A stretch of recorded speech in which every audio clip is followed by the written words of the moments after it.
Hello students, so today we will discuss Mendel's third law, law of independent assortment. इस law को discuss करने से पहले homologous chromosome क्या होता है ये हम देख लेते हैं। यहाँ पर एक डायग्राम बना हुआ है क्रोमोसोम का और कुछ अल्फ़ाबेट्स लिखे हुए हैं। ये अल्फ़ाबेट्स कैरेक्टर को रिप्रेजेंट कर रहे हैं और character is coded by gene. तो अगर किसी भी क्रोमोसोम में जो जीन का ऑर्डर होता है वो सिमिलर है, सेम है, नॉट सिमिलर, अगर वो सेम है तो उन क्रोमोसोम्स को हम होमोलॉगस क्रोमोसोम कहते हैं। As we have earlier discussed splitting of chromosome during meiosis. जब मेयोसिस प्रोसेस होती है तो क्रोमोसोम नंबर पेरेंट और जितने पेरेंट्स में होंगे डॉटर सेल में उसके हाफ हो जाएंगे। अगर पेरेंट में 10 क्रोमोसोम है तो डॉटर में 5 क्रोमोसोम होंगे डॉटर सेल में।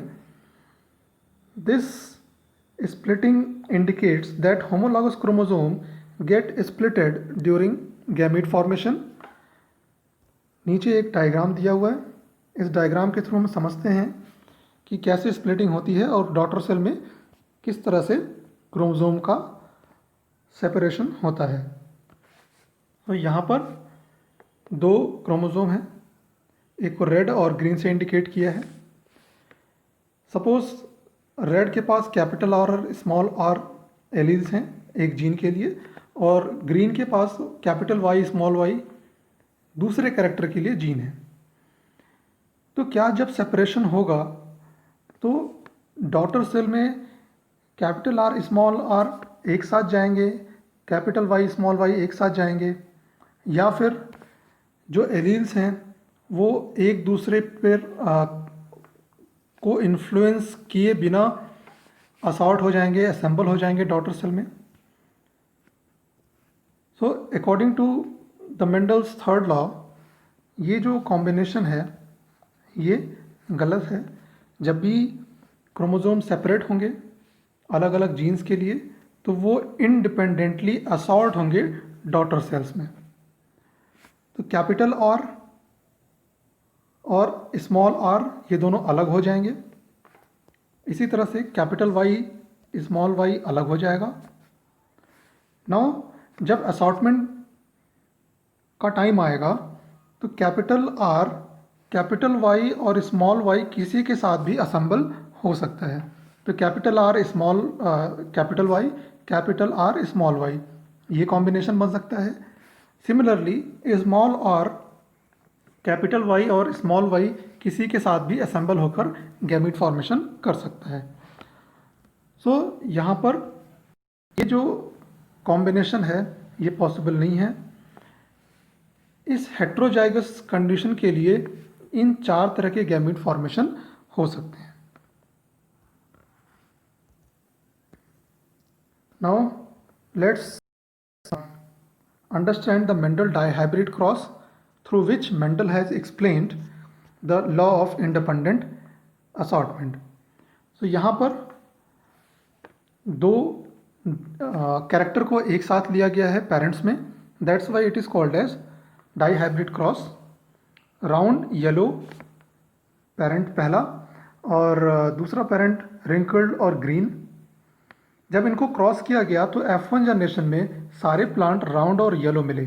कोई ऐसा प्लांट नहीं मिला जो रिंकल्ड और ग्रीन हो या रिंकल्ड और येलो हो या ग्रीन और राउंड हो। सारे प्लांट उनको राउंड और येलो मिले। इससे ये इंडिकेट होता है कि राउंड और येलो डोमिनेंट कैरेक्टर हैं। तो डोमिनेंट कैरेक्टर को कोड करने वाला जो जीन होगा वो भी डोमिनेंट होगा। So that's why it is capital R, capital Y, और रिसेसिव के लिए जस्ट हम स्मॉल लेटर का यूज़ करेंगे। सो हर क्रॉस की तरह मेंडल ने F1 जनरेशन की सेल्फिंग किया। सेल्फिंग का मतलब कि जो जीनोटाइप है उसी सेम जीनोटाइप को सेम जीनोटाइप से क्रॉस कर देंगे। सो यहाँ पर जो गैमीट बनेगा, इसका जो गैमीट बनेगा capital R, capital Y, capital R, small R, capital Y, capital R, small Y, small R, small Y. Similarly यहाँ भी गैमेट्स बनेंगे और इक्वली जितने भी चांसेस हैं गैमेट्स के फ्यूज़न के वो यहाँ पर इस पनेट स्क्वायर के फॉर्म में रिप्रेजेंट किया गया है। So this gamete have equal chance to fuse with any of these 4 types of gamete. So जितने भी पॉसिबल जीनोटाइप्स होंगे वो यहाँ पर इंडिकेट किए हैं. सिमिलरली ये जो गैमीट है स्मॉल और कैपिटल वाई, ये भी इन चारों गैमीट में किसी के साथ भी फ्यूज हो सकता है, तो ये कॉम्बिनेशन आएगा. और ऐसे करते करते ये 16 तरह के पॉसिबल कॉम्बिनेशन मिलेंगे हमें.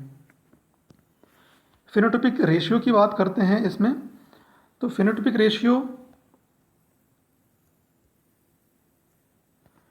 Round yellow, round green, wrinkled yellow और रिंकल्ड ग्रीन. हम जीन के बेसिस पे फिनोटाइप को डिस्क्राइब कर सकते हैं. फिनोटाइप जो हमारा आएगा वो 9:3:3:1 के रेशियो में आएगा. सो 1 ये जो है रिंकल्ड ग्रीन वो स्मॉल आर स्मॉल वाई क्योंकि ये रिसेसिव कैरेक्टर है. और रिंकल्ड येलो यहाँ से हमने रेड को रिप्रेजेंट किया है तो ये रिंकल्ड येलो हो जाएंगे. रिंकल्ड रिसेसिव कैरेक्टर है तो जब भी स्मॉल आर होगा तभी रिंकल्ड आएगा. तो ये पॉसिबल, ये इन 3 कॉन्फ़िगरेशन में ये पॉसिबिलिटी दिख रही है. राउंड ग्रीन, सो राउंड ग्रीन में राउंड डोमिनेंट है बट ग्रीन रिसेसिव कैरेक्टर है, तो जहाँ भी स्मॉल वाई कॉम्बिनेशन आएगा वहाँ पर राउंड और ग्रीन होगा. इसको हमने ग्रीन कलर से रिप्रेजेंट किया है. सो इस 3 पॉसिबिलिटी में राउंड ग्रीन होगा. बाकी जो बच जाएंगे 9 वो सारे राउंड और येलो होंगे. सो अगर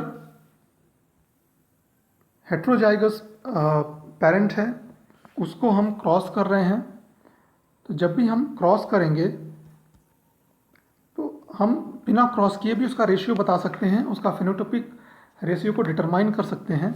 जैसे जो भी डोमिनेंट है उसको 9 रेशियो हो जाएगा.